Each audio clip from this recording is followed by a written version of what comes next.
What is the one trick you can do if you can do a trick on a skateboard? I would say if I can do a trick on a skateboard, it would probably be like a backside 180. But I can do a few tricks on a skateboard. So Okay. backside 180s, I can do pop shove its, I can do frontside 180s, but they're not big, right? Like it's like I'm not, like I'm not a pro or anything. I'm just like a kid that grew up skateboarding, like hanging out with amateurs though, like, hanging out with dudes that, eventually ended up having some smaller sponsorships, right? Like local shops, we'll say, So it But was cool stuff, right? Got to have good times and, got to hang out at a lot of parties and see some really interesting things. that's dope. That's Because dope. it's always very interesting people, right? Like it's let's be honest, a bunch of adrenaline junkies. So as you could imagine, right? As you could imagine, stupid things happen, right? Like it's not unusual for you to be driving around and your friend in the back seat decides to start whipping bottles at like random people on the street. Why you don't know, and you're like, why are you doing this to people? But they're doing this to people. So it's it's why not? I mean, as Anyway. someone who I skateboarded since I was 8 years old, I can barely land an ollie. So don't sell yourself short, man.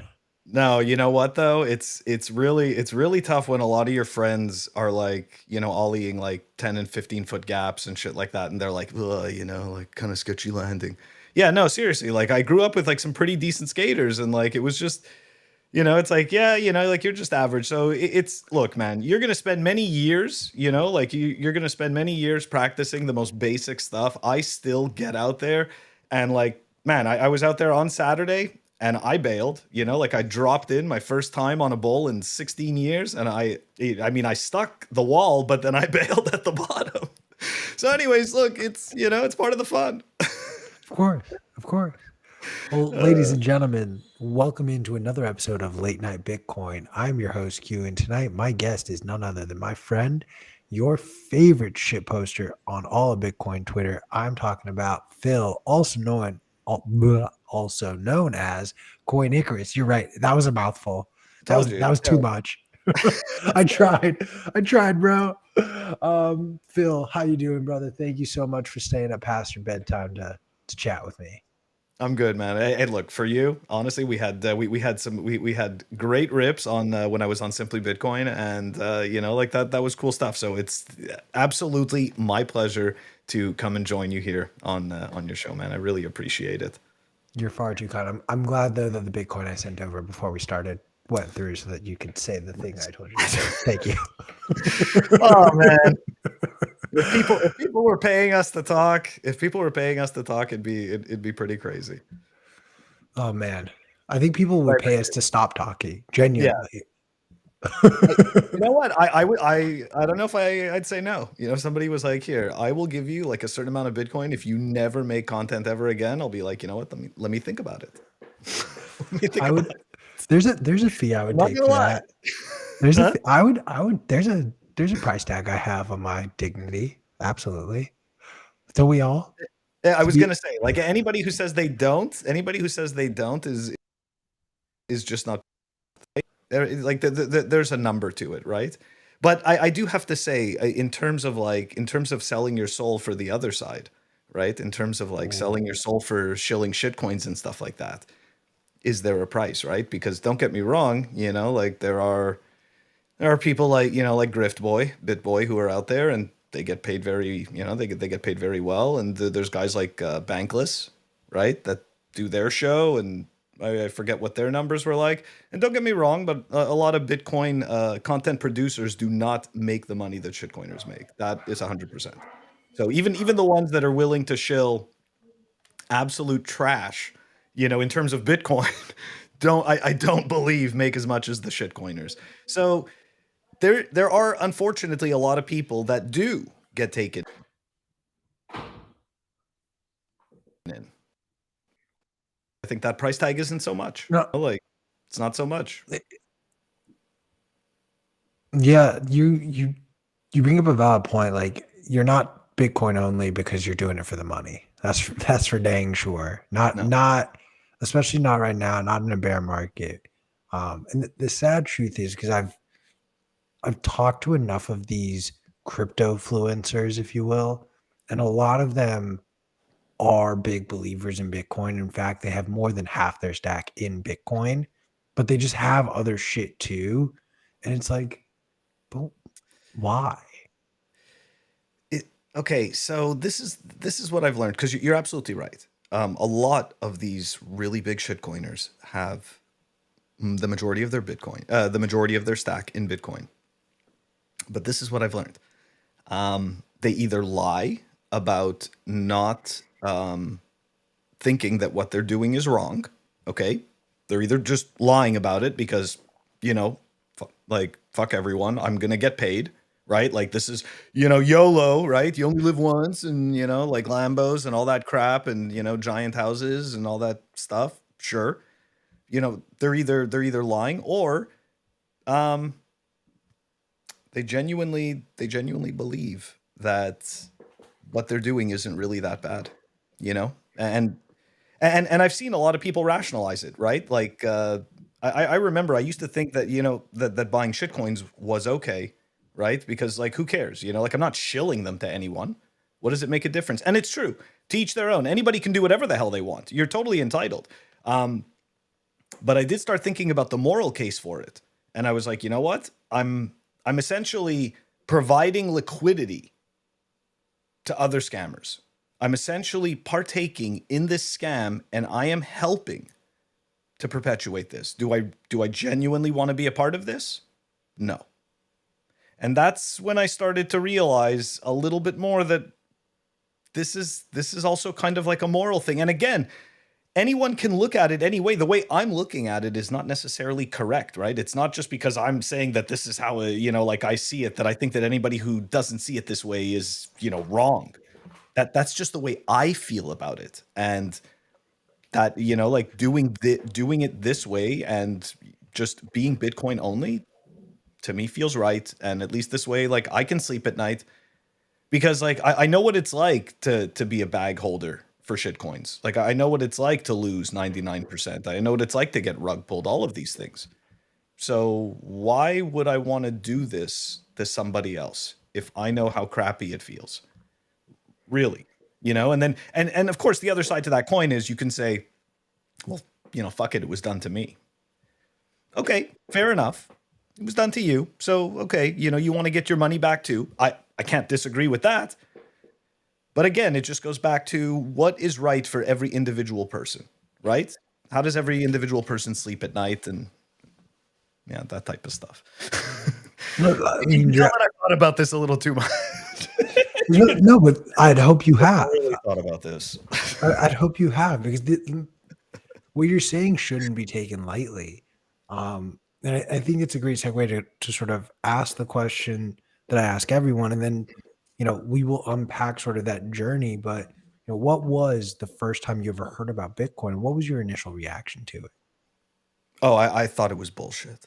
I thought it was total bullshit. And guess what? It's going to be the typical thing, right? Where like one of my best friends who was like very much into hacking dishes and like was very privy to information on certain boards was like, look, there's going to be this internet money that's coming out, and I was like, yeah, whatever. And I totally dismissed it. So yeah, bullshit, straight up. And like after you start to buy into it, I like talk to me a little bit about your journey, both in Bitcoin and then just your dirty shitcoin secrets. Oh God, yeah, those are awful. Okay, so I did not come to. Okay, so I consider myself class of 2017. If you're going to give me one of those names, but really, I did come to it earlier, like more like 2015, and it was like, anyways, I came to it through medium of exchange. I've explained this a few times before, but I originally lived in Canada, and I moved to Massachusetts, and I found myself. First of all, I found myself getting rejected by PayPal. Number one, all of a sudden I would try to transfer funds from US to Canadian accounts and I would get rejected. And that was causing me a problem. And as well, also, it's no secret, a lot of people who know me know that I smoke weed. And in Canada, it's, like Montreal, even though at the time it wasn't legal, nobody cared. Cops don't care. It's just, I mean, as long as you're not doing it in like a, in a park or something like that, in a public place, nobody really gives a damn.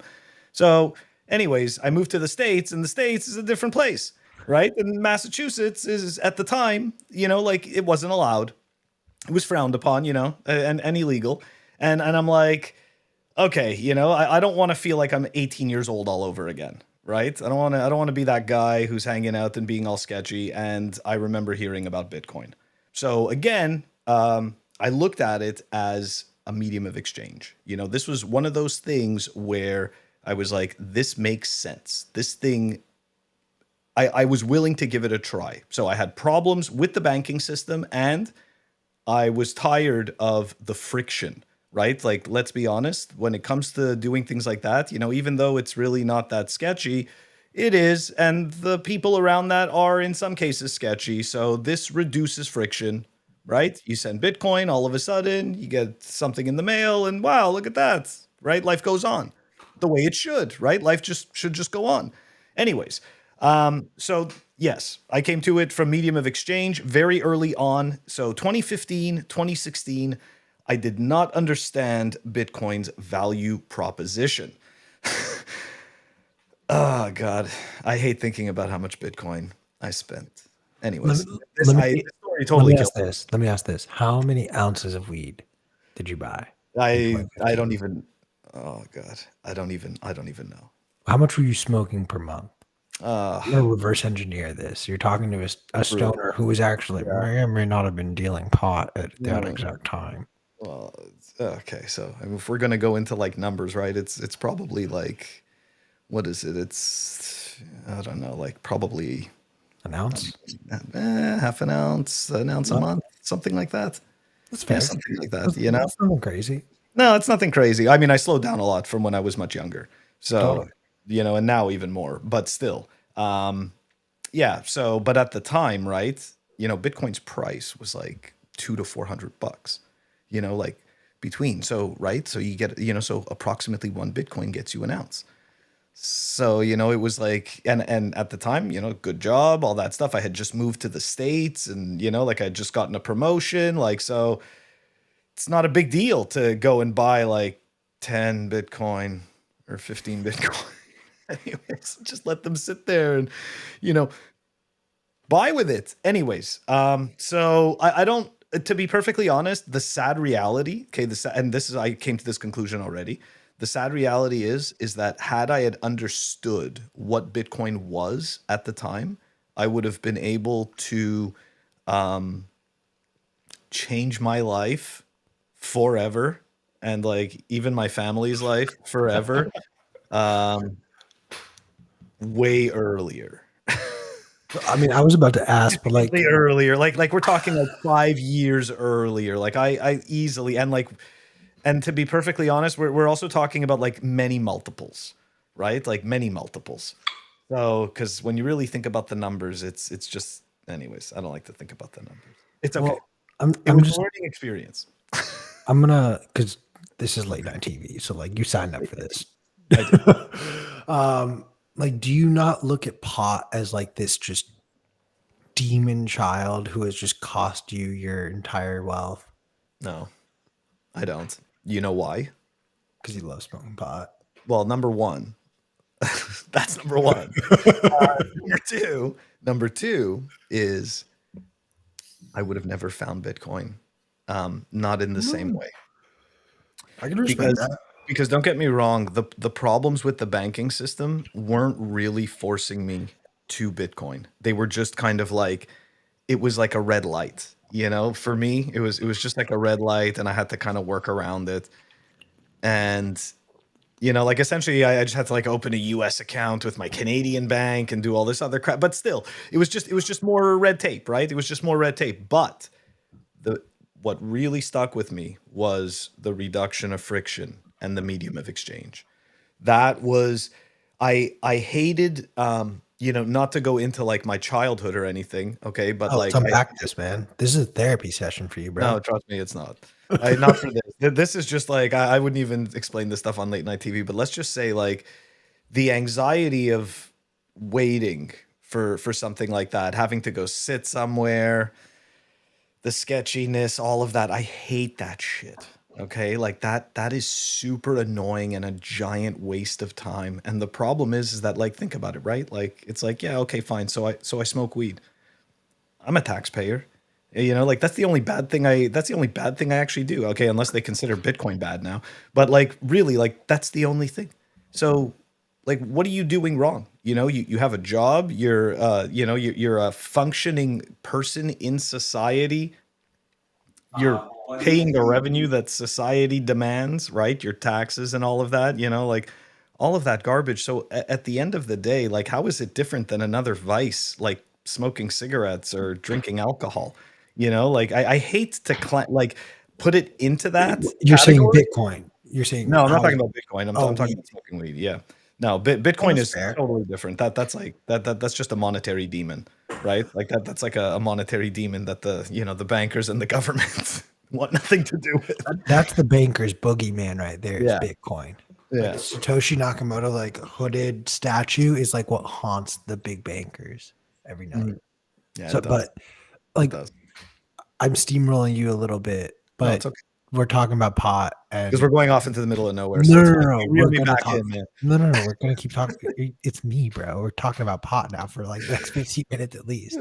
Um, I'm with you with the exception that I actually don't think it's a bad thing. Like I've accepted weed is my vice. Like I rarely Me too. drink. If I drink with you, it genuinely means like this is a special occasion more than anything. Same here. But like I smoke. Mm. That's my vice. Like I get that. I also smoke cigarettes, and I really should quit smoking cigarettes, but that's a whole separate issue. Cigarettes are But evil. Pure evil. I don't doubt that. I Yeah. don't doubt that. But at least with weed, there's this stigma, and it still exists despite the fact that we've legalized it.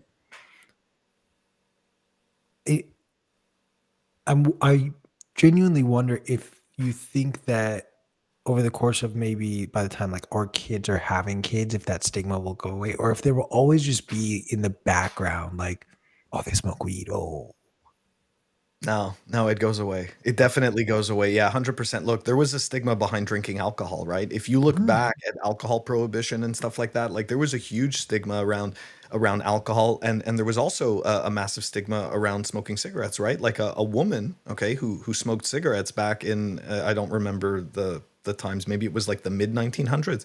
Like, she would be considered like, easy, so to speak, right? Like that's that kind of right. thing, right? Like more like, more flirtatious, more adventurous, right? Because she's smoking cigarettes. Like, so again, these things they go away over time. And the thing about the weird thing about weed is this, right? So this is what's strange. This is what's always killed me. Okay. Because growing up, especially like growing up, right?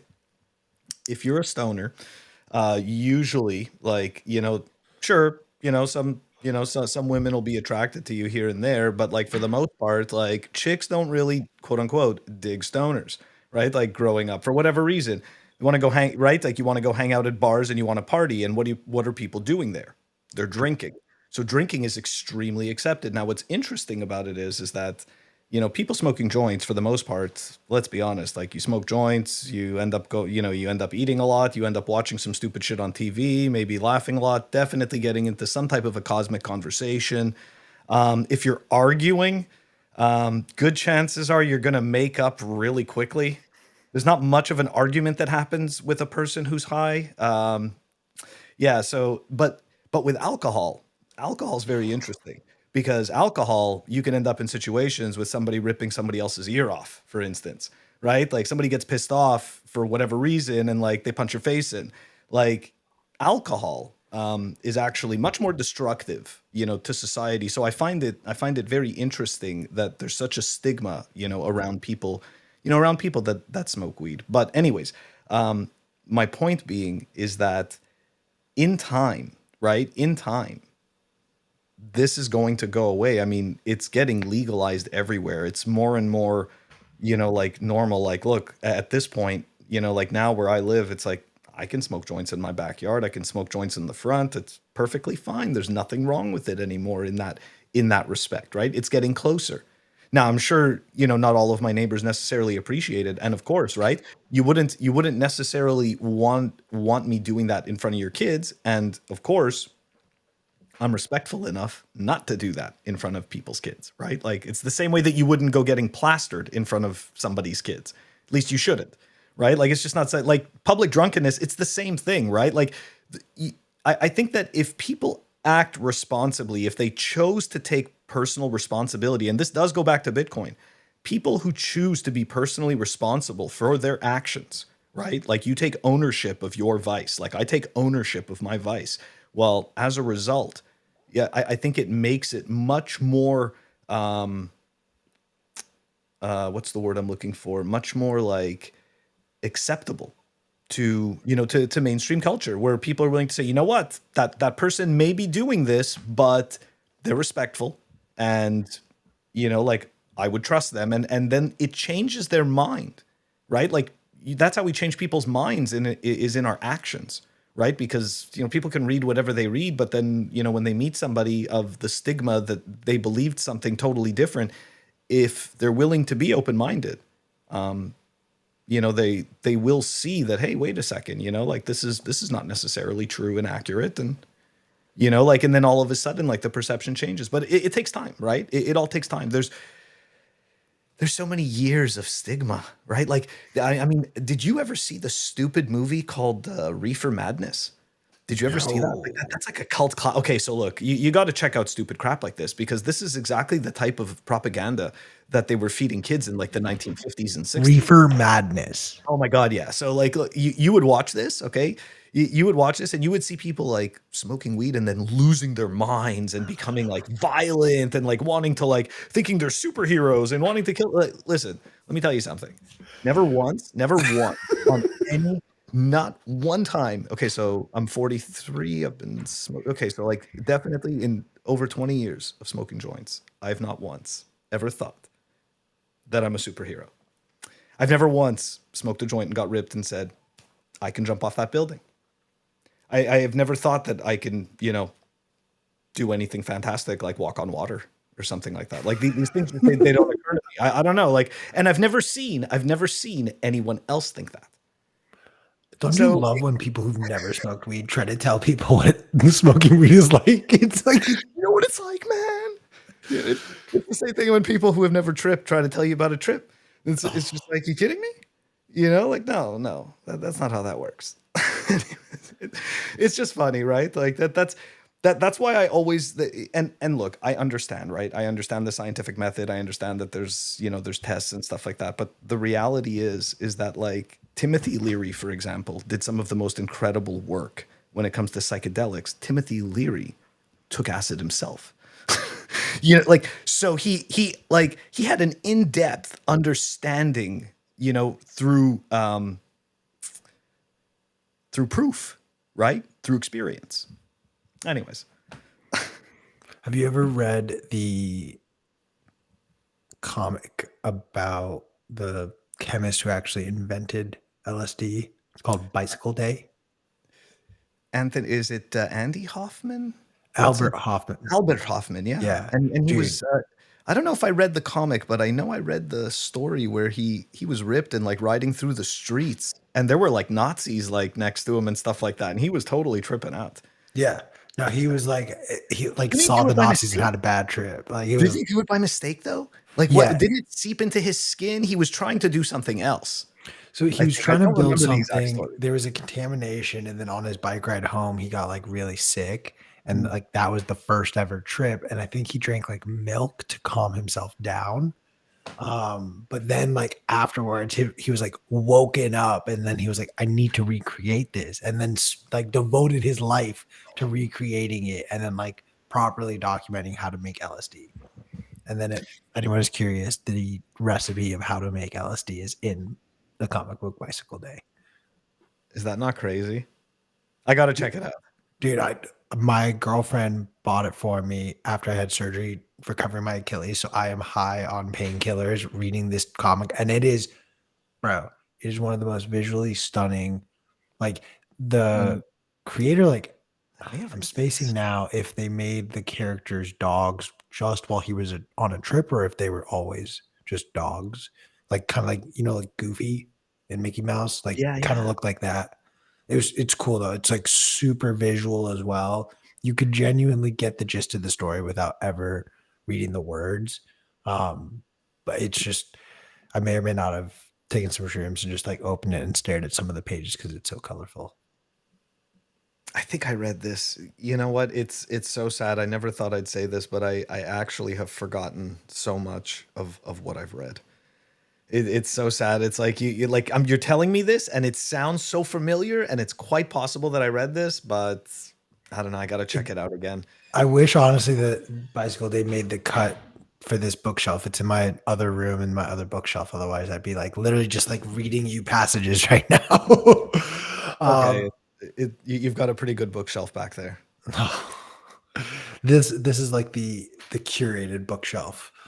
Nice. Um, let me bring it back to. I'm gonna focus on shitcoins for a second. So I apologize if this Oh yeah. offends Bitcoiners, but like we're here to talk. We're here to rip, smoke some weed, and chill out. Um, let's talk your dirty shitcoin stories. What Mm. was the most ridiculous shitcoin you ever bought, and why did you buy it? Ooh. Okay, wait. So ridiculous. Hmm. I need you to define metrics of ridiculous. Is it ridiculous because it was such a piece of shit that like you shouldn't buy it? Or was it ridiculous because I got wrecked so freaking hard and I'm a fool? No, You it's know what the I it's mean? the Like, first. Like looking back, like you're like, why did I fall for that? Like I don't care that you lost money. Like I just assumed that you bought shitcoin, so there you go, you lost money on it. yeah. Um, Okay, I correct know. me if you didn't though. Like I've had guests come on and take a dunk and say I actually made a lot of money doing it. Mm. So there's nothing wrong with that in my Oh opinion. yeah, no. I get it, you know. I mean, Some people go long some enough. people steal from old ladies and they sleep soundly at night. Other people just buy and sell shit coins and they sleep soundly at night. So whatever works for you, man. Whatever works for you. Um, hmm. It's a tough call. I did a lot of shit coining back in 2017. I bought a lot of useless crap. Did you Yeah. really? Oh yeah, man. Like at one point, okay. At one point, I'm sorry to diverge from your original question, but I have to at least preface this, right? Just so people understand the level of degeneracy that was happening. At one point I had 36 shitcoins that I was holding, and sadly, the thing I had the least of was Bitcoin. Because you have to understand, Q, I was going to find the next Bitcoin. Okay. I was certain. I mean, what like like everyone else, like no, no, no. I'm definitely gonna be different. I'm gonna find the next Bitcoin, right? So I had compiled this list. So at the time, keep in mind, there was 1,800, approximately 1,800 shitcoins on Bittrex. So it was very plausible for me to create a list. And I'm not saying that I did create a list, but I did create a list, and I classified every single one differently. And I did this all by essentially like what their total supplies were, right? Because my whole thing was Bitcoin is extremely scarce. I hadn't figured out really yet why Bitcoin, right? I just knew it was the first one made and it was capped at 21 million, but I didn't get it, Mhm. right? I knew these things like as information, but there was no light bulb, Right. right? It was just like, yeah, whatever, that's information. So I looked at all of these as purely information because to me they were all the same thing, except this thing was first. So, anyways, did this, I figured this all out and I classified them all. And naturally, we know how this story ends. I did not find the next Bitcoin. I did not find the next Bitcoin. I did lose. I did lose thousands of dollars though in the search for the next Bitcoin. And one of the most ridiculous coins that I bought, I'm going to give you two. I'm going to give you two because they were both equally regarded in different ways. So I bought, and regarded in the same ways, but like you'll see differently. So I put everything that I had into Potcoin at the Fuck yes. yeah, fuck yeah, right? Right? Because dispensaries are going to use this. Do they have to? No, Right, it's they have to. It's so genius. smart. It's so smart, and it's open, and anybody can, and anybody can mine it. Right? You could stake it. So why wouldn't you? Why wouldn't you? So it's not like I did that at the top right before the Dennis Rodman announcement or anything. It's not. I didn't do that, but I did. So there was that. Okay, so that's one coin. Another one that I bought because I could have so many of them was XP token. And like you might be like, the fuck is that? Yeah, that's right. What the fuck is that? Okay, so that was some shitcoin on Cryptopia. All right, for the people who remember that. Cryptopia was, I think, in New Zealand, maybe, and Cryptopia.nz. I could be wrong. Anyways, so I had millions of those, man. I had so many XP tokens.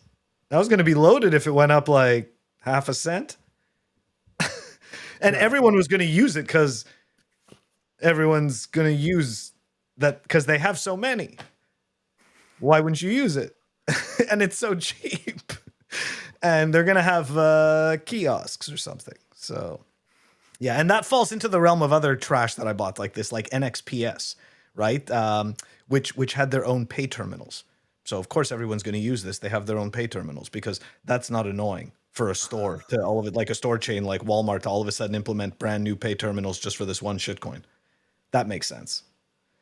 But of course, like it supports other shitcoins. So of course, it makes sense for you to buy this token.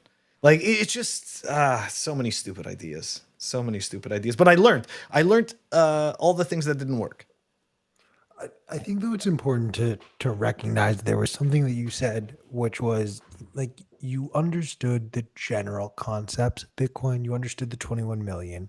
You understood it's not going to change, but you didn't have that deep understanding. And I think that lack of deep understanding will convince you things like, oh, if dispensaries are locked out of the banking system and there's a cryptocurrency created specifically for just dispensaries and that entire market that's left out by the banking system, that makes sense genuinely. And I understand why that logic. And I'm not saying this in jest. I know I joke around and fuck with the guests sometimes, but like, I think it's important for us to recognize and understand that these people are still learning about Bitcoin, and most of them, there's a gap in their knowledge. And unfortunately, instead of filling that knowledge with something about Bitcoin, they filled it with this shitcoin. And as a result, they've started to convince themselves more and more because it's a self-fulfilling prophecy. It's like, why I can't be wrong. Like I just need Safe Moon to go to like a tenth of a cent and I'm a millionaire. Like that was my dirty shit coin. And like you get so caught up in that narrative, and it's like you will seek out the news that validates that idea of, oh, I'll be rich, versus, oh, I didn't actually even understand or appreciate what real sound money is. I wonder what your thoughts are, having sort of gone through that ICO craze in 2017, seeing this latest bull market run where it wasn't necessarily an ICO craze, but there was shit coins galore. Do you feel as though on the next bull run, like we're just going to see more of the same? Yeah. Yeah, I think unfortunately we're seeing the groundwork. We're seeing the Web3. So essentially what I've noticed is this, right? At the end of these bull runs, even though it may not coincide with it, it just so happens, but at the end of each of these bull runs, you start to see the groundwork for the next big thing, right? The next crap. And DeFi we started to see at the end of the last bull run. It's these liquidity swaps and stuff like that, these bridges, all this crap. We started to see that, and we also saw NFTs before leading into the bull run. Like that started to happen. Like, so you kind of start to see these crazes coming on. So yeah, so I think in the next bull run, I definitely think we're going to be dealing with a lot of stupidity. I think unfortunately, we're going to be dealing with a lot of AI nonsense. I think we're going to be dealing with a lot of Web3 AI nonsense. Hey man, let me release my AI shitcoin before you dunk on it, right? I'm trying to be a billionaire here. Listen, it's going to change the world. It's going to change the world. This and 100%, to offer some type of artificial intelligence, it requires a token to do that. You can't do it without this other thing. Even though this other thing has nothing to do with the service of artificial intelligence in any way, shape, or form, you create the token, it absorbs its value. Think about it, Q. Think of the value that gets absorbed by that token. I heard a new phrase from a very good friend of mine, and I did make Nice. fun of him. Do tell. Um, it's called token gating. What? So I like Token I'm gonna gating? share what it means, Please do. and then I'm gonna tell you something that you're not gonna like. I'm curious. So token gating literally means like you cannot access this information. You can't access this web page or this app or this fan page or whatever without a certain token. While I think this is a somewhat ludicrous and silly use case for a cryptocurrency, broadly speaking, I anticipate this will actually be a very common thing, especially with more artists. One of the things that I saw, I forget what, it's a heavy metal band actually partnered with Ticketmaster, and this band dropped a line of NFTs. Did you see this? Well, I mean, I see a lot of this, so I most likely have seen this. Fair. I'm sorry, but I read You through are this on Gen a X, daily basis. so you have a lifetime of experience grander than mine. I don't. I don't think I do, but I'm just saying, like, we see this crap so much. So sure, a metal band teamed up with whoever the fuck and made this piece of crap. And Well, I'm no, sorry, continue. no. It's honestly, it's less about like, oh, What they a piece of dropped this crap. NFT line. Yeah. It's they are essentially saying that to access our early ticket, it's no longer, oh, you need an Amex card or whatever. It's we want our fans who have this NFT to be the first to buy the ticket. And I actually think this will be a model that a massive celebrity like Taylor Swift, who crashed Ticketmaster, is going to inevitably just be forced to follow because her fans will ask for it. And Mm. I think it'll be a very interesting dynamic because it's not going to be it's not going to be a marketplace where, oh, we're regularly swapping these things. I think will begin to operate more like oh my God, I sound like a shitcoiner as I'm saying these things. Like, just dunk on me, like, please. No, But not dunking on you.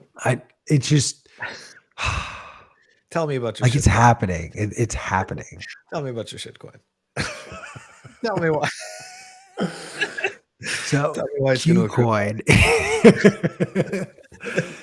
I'm going off on a tangent here, but the point I'm trying That's to make is okay. like the token gating is about to become, I think, the next trending topic. Okay. So I appreciate this. I do think it's an interesting idea. Um, oh, cool. None your business. Nice. Good dude. And everybody should check out Bitcoin and that is an awesome podcast. This guy's very low key and has like one of the best podcasts in the space. Anyways, okay. So token gating, very interesting concept. I like a Chuck E. Cheese token as much as the next person, and that's exactly what I think this will be. So I think that this is interesting in the sense that it is a way to gate the access to specific content. I can appreciate that, but I don't necessarily believe that token would accrue value. I wouldn't want to store value in that because it's kind of like I just see it as like a Chuck E. Cheese token. You know, sure, I can take this thing home, but I can't really do anything with it unless I go back to Chuck E. Cheese and I get one of those crappy little prizes. So I can only go to the website and get one of these crappy little prizes. You know, I can go listen to her music or something like that, which I can do anyways. Like I I get it. Okay, like I fell for right. I fell for one of these shit coins, right? 36 shit coins. You have to imagine I covered all these ridiculous use cases, man. I had a privacy coin. I had one, dude. I liked what's it called, Verge, right? XVG, dude. This thing had 5 algorithms. For what? Boom. Because five. Because Just it had the privacy algorithms. It's not was solving for anything. It doing just stuff. It was the Wraith protocol. It had all these cool names. Cool names. It was logos. Man, I was like, anyways, 5 algorithms. Okay. So, anyways, so you have all these shit coins. And of course, there was one of them. It started with an A. It started with an A. It was very popular. And it was going to replace Ticketmaster. They were certain. They were certain. so, so I'm just saying, like, that never happened. That thing never, that thing never took off. It's still a shit coin. Nobody trades that thing. So it's like, look, I get that it may have some limited use case. I get it, but I don't necessarily like. Look, I know that the future is going to have this quote unquote tokenization, but what people don't realize is that tokenization doesn't necessarily mean that those tokens accrue value. Like, just because something exists, it doesn't mean that all of a sudden it's just going to accrue value. Like just because it's used, it doesn't mean that it's like think about it, right? Every single one of us is breathing right now. Are we necessarily paying for that air? Can't live without it. Think about I it. pay way too much in taxes, so my air counts as what I'm getting in my taxes. You think air is part of the taxes? No way, man. But I'm just saying, like, it's like, think about it. Like, it's just complete nonsense. So these people are gonna make these tokens. I don't disagree, but I just don't see these tokens as something that's going to retain and accrue value. And of course, naturally, as you know as well as I do, they are created by central organizations, and that token's life is dependent on that organization's life. So it's like, sure, it may work. I'm not saying, you know what? I'm not saying you can't make money off of it, right? No, Like, I'm gonna stop you right there. You can't make money off of this. Like dude, I'm on the exact page as you that it is not going to increase in value, but I actually think that the use case is not for it to increase in value. It's genuinely just to be able to access little things here or there. Like and as long as it's marketed that way, like I think that that's the key to the whole thing. I think that that's what people misunderstand, right? Like, if it's marketed properly, if it's not marketed as a value vehicle or some type of an investment vehicle, but simply as a token to unlock some type of content, then that's the only expectation there is. I don't disagree with you. There's nothing wrong with that. There really isn't. Like, I think that that's also a big misconception from a lot of shitcoiners. Like, a lot of shitcoiners think that, like, Bitcoiners are anti-technology and, like, we don't want to try anything new and, like, all this stuff. And no, it has nothing to do with that. It has nothing to do with not wanting to trying to do anything new. It's just the fundamental understanding that you don't need a token for every single type of service that you want to create. Every single service doesn't need a token. Like, this future where you're walking around with a digital wallet that has 56 different tokens for the 56 different services that you use, that's nonsense. That's not a legitimate future. That makes no sense. And people would sit there and say, well, what are you talking about? We'd have token swaps. You literally have these swaps specific, like, they exist only because you have this stupid system and for no other reason. So I just, all of this is nonsense. I just don't see it.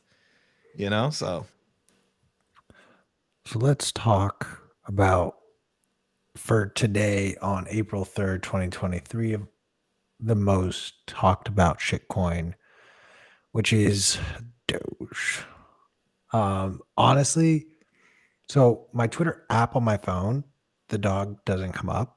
So it's like on my phone, I feel great. And the second I pull it up on my desktop, I can see the little, because I don't pay for I'm not giving Elon Musk $7 a month. He doesn't need my $7. no, he doesn't. But on my desktop, I see the little Doge dog. Doge pumped 20% today. And I'm spacing on who, and I feel awful because it's someone in like a legit Bitcoin person on Twitter posted Odell. Odell posted, and he showed how there was actually an uptick in the volume of Doge for the last like 2 weeks. So there was insiders who knew that this logo switch was about to happen. This is textbook insider trading. Um, I mean, look, congrats. Like some of these people are about to get rich. Some of you guys are about to get dunked on. Um, uh, like, are you, I don't want to say surprised because I think if you're surprised that Elon did this, like you're not paying attention. But do you think this sets Bitcoin back in any way? Do I think what sets Bitcoin back? The fact that Elon cheerleads this shitcoin in Yeah. general? And just generally like In doing general? doing things like bringing it like more prominently in the face of Twitter when there's very obviously like already the rails for Bitcoin to exist with Twitter. Like does this more broadly, because obviously it sets it back in the Twitter scope of things, but just broadly, does it set Bitcoin back? It's a double-edged sword. It's a double-edged sword. And the reason why I say this is because there will be people that will come for the stupidity from Elon and learn about Doge and then learn about Bitcoin. There is that. That may, that may occur. It's a possibility. The other side of it is that people, sadly, people get influenced by the monkey with like the most leaves, and like Elon has a lot of leaves, like he's a monkey with a whole lot of leaves, right? And like and like other monkeys are impressed by this monkey, look at him. So when this monkey goes and says, "Hey, look at this thing," everyone goes, "Oh, that thing matters. That thing's important." And then the other people are like, "Oh no, he likes it. We must therefore hate this." Look, I get it, right? He has a fantastic audience, 133 million people on Twitter. It's definitely a good audience to dump your bags to. Definitely, at least you've got some exit liquidity. There's a certain percentage there that is just exit liquidity. I mean, look, there's no I understand, right? People have dubbed Dogecoin like the most honest shitcoin, right? Like I remember hearing this narrative when I first got in. People were like, if the only thing that's close to Bitcoin is Dogecoin because that was fairly launched. There was no pre-mine. No. Okay, fine. I don't care. The point is that first of all, it was launched as a joke. Okay, like that is like literally like it was just a joke. Okay, so okay, fair enough. If you don't care about that, there's no supply cap to this thing. Nobody actually develops anything on Dogecoin. Like there is nothing there. There is no community. Like Elon has asked for stuff. Like people, if you've gone through threads, man, you can see that there is nothing going on there. It is not happening. And the reality is this. The reality is this. Whether people want to accept it or not, every single token, that was created after Bitcoin was created with the expectation that there would be value because Bitcoin did it. Like that's all there is to it. So, like I get that people think that, but the reality is there's no supply cap to this thing. So I don't know why people are hanging on, why people are hanging on to it. It's completely pointless. And is it inherently bad for Bitcoin? Just to finish on that point, I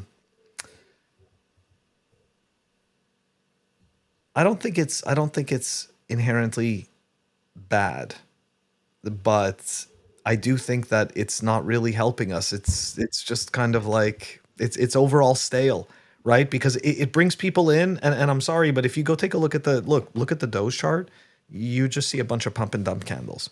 Like this is what you're looking at. It's just pump and dump candles. So why are you gonna like you're gonna go into this, you're gonna get wrecked, and maybe that's gonna sour you away from the whole space. Look, I know a lot of people who came in and found cryptos. They didn't find Bitcoin and they got wrecked.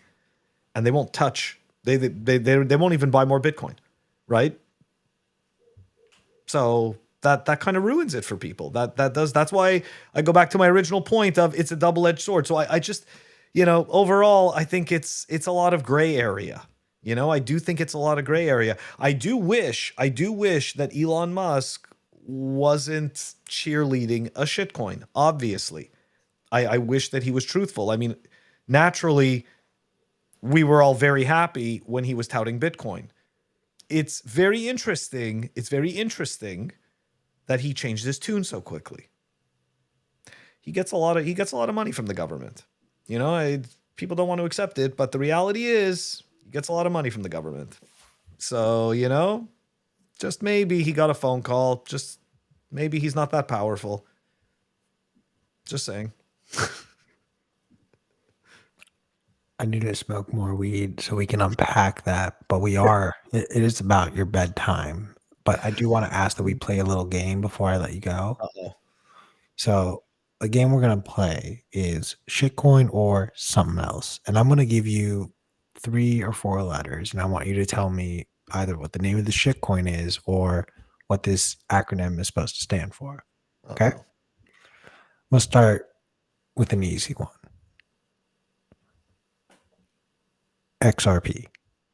That is a shitcoin. AUR. That's a shitcoin. Correct. AUS. Oh, that's also a shitcoin. Is it? Because I was thinking Australia. So if it's a shitcoin, that's amazing. Hey, listen, you got to remember something. If you don't think for a second that nationalism is a shitcoin, then you don't understand the whole psyop. Don't forget, man. None of these borders exist. These are all fabrications, man. Fabrications. None of this exists. I mean, are you saying that in the context of we are in a simulation, or the fact that all money is just, at least all money that we've been given has just been made up by a few people, honestly, including Bitcoin? One person made it Oh yeah. up. I mean, hey, look. Yeah, I mean, the technology came from different folks, and we assume that one person made it up. So, but yeah, I mean, to a certain extent, right? It is. I've had this. It's interesting. That's like an older conversation.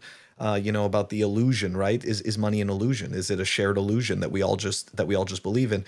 Indeed, part of it may be a shared illusion, but the reality is that Bitcoin is the highest quality of those illusions because it actually has proof of work. It is actually tethered to reality. So, in terms of illusions, we're still dealing with the best of the best of breed, so to speak. So it's fine. I'm willing. I'm always willing to accept the other, the outer realm. I'm like, okay. All right, I got one more, and then I will say my goodnights to my friend DASH. Oh God, why would you even mention that? That's a total shitcoin. Because it's both a shitcoin and a stock. Is it? It's a stock. Yeah. Dash. They're public. Yeah. You're currently trading at $63.94. DoorDash. Yeah. DoorDash. Okay. No, because I was thinking of the shitcoin, right? No, it is also a shitcoin called Dash. Yeah, but it has nothing to do with DoorDash. No, it doesn't. That's just the shitcoin Dash. Yeah. Yeah. The No, answer I was looking for was both. yeah. Oh, okay. Sorry, but yeah, I that's so interesting. I was like, what the hell? I'm like, they also went public. I'm like, that's so messed up. That's so weird. Like, see, there you go. Like, why now? Even there's even less of a reason. Like, there's even less of a fake use case for your shitcoin. Before you could at least tell people, you're like, yeah, the value that it builds. It's gonna go into the token. But now it's like, no, there's a stock. So yeah. Redeemable value is going to go there because legal system. So, Phil, I could keep ripping with you all night long. me too, my dude. It's always a good chat with you. Tell our audience, tell the listeners how they can stay up to date with all the things you're cooking up. You'll be back soon enough, I'm sure. I'll try to not do it so late at night next time for your sake, though. No, I appreciate it. I like these late nights. This is good stuff. Okay, so you could find me on YouTube. It's at Pleb Underground. That is our YouTube show. Walton and I do a weekly show, and I drop daily clips. There's also plebunderground.com where we drop daily articles, meme compilations, bear market diaries, our top articles, and of course, if you want to find me on Twitter, I am at Coinicarus on Twitter. Ladies and gentlemen, it has been another episode of Late Night Bitcoin. Phil, my bro, it was great seeing you. Great ripping. I'm going to go smoke some weed. Y'all